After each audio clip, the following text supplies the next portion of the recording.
Canəli müəllim özü də muğam haqqı dərindən bilən, onun köklərinə dərindən yiyələnən gözəl bir ailədə, sənətkarlar ailəsində dünyaya gəldi.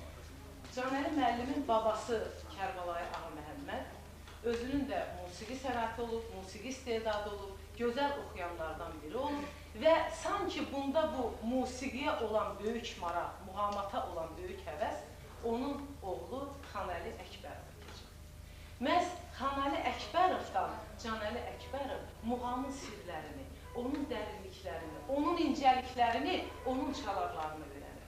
Xanəli Əkbərovun da özünün də muğam sənətində xüsusi dəsti xətti olub, xüsusi təkcə yalnız bir faktı qeyd etmək lazımdır ki, 1955-ci ildə Respublikada keçirilən olimpiyadada Xanəli Əkbərov bu olimpiyadanın qalibi olur. Musiqi ictimaiyyəti o dövrdə bizim çox hörmətli tariximiz Əhməd Bakıxanov, Seyid Şuşinski, Xan Şuşinski baxmayaraq ki, dəfələrlə Xanəli müəllimi Bakıya dəvət ediblər. Ancaq bəzi müəyyən problemlərə görə Xanəli müəllim Bakıya gələ bilməyib, özünün muğam sənətindəki fəaliyyətini Azərbaycanın gözəl güşələrindən biri olan Lənkəranda davam etdirir. Lakin onun oğlu Əziz Xələfi və bizim muğam sənətində Əziz Xələf hesab olunan Hacı Canəli Əkbərovsa özünün gözəl sənəti ilə, gözəl dəsti xətti ilə, gözəl insanlığı ilə, gözəl şəxsiyyət, qayğıkeş ata və gözəl